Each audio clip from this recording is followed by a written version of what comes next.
students, welcome to Global Knowledge Academy previous year NEET question solving sections.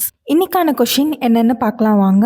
Which of the following aqueous solution will exhibit highest boiling point? Options என்னன்னா first optionல 0.01 m urea, second option 0.01 potassium nitrate, third option 0.01 sodium sulfate, fourth option 0.015 glucose. இந்த 4 ஆப்ஷன்ல எதுக்கு highest boiling point இருக்கு அப்படின்னு சொல்லி question கேட்டிருக்காங்க. வாங்க இதை நம்ம சால்வ் பண்ணலாம். இப்போ பாயிலிங் பாயிண்ட் கான்செப்டையும் வாண்ட் ஆஃப் ஃபேக்டர்ஸையும் ரிலேட் பண்ணி நம்ம இந்த கொஸ்டின்ஸை சால்வ் பண்ண போறோம். ஃபர்ஸ்ட் இருக்கிற எல்லா ஆப்ஷன்ஸ்க்கும் வாண்ட் ஆஃப் கேரக்டர் எழுதிடலாம். ஆப்ஷன் 1 யூரியா வந்து உங்களுக்கு டிசோஷியேட் ஆகாது, so van't Hoff factor 1. Second option potassium nitrate, அது உங்களுக்கு டிசோஷியேட் ஆகும், 2 பார்ட்ஸாக டிசோஷியேட் ஆகும், K plus NO3 minus, so I வந்து 2.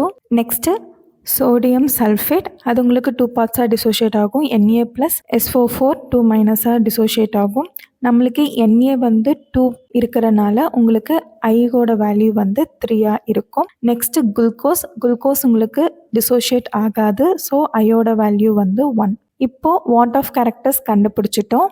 நெக்ஸ்ட் ஸ்டெப்பில் வாண்ட் ஆஃப் கேரக்டரோட கொடுத்துருக்க கான்சன்ட்ரேஷனை மல்டிப்ளை பண்ண போகிறோம். ஓகேங்களா?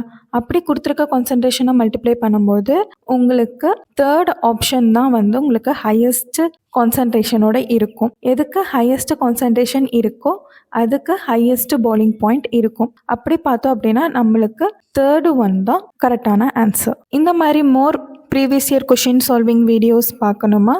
அப்போ குளோபல் நாலேஜ் அகாடமியை மறக்காமல் ஃபாலோ பண்ணி சப்ஸ்கிரைப் பண்ணிக்கோங்க. தேங்க்யூ.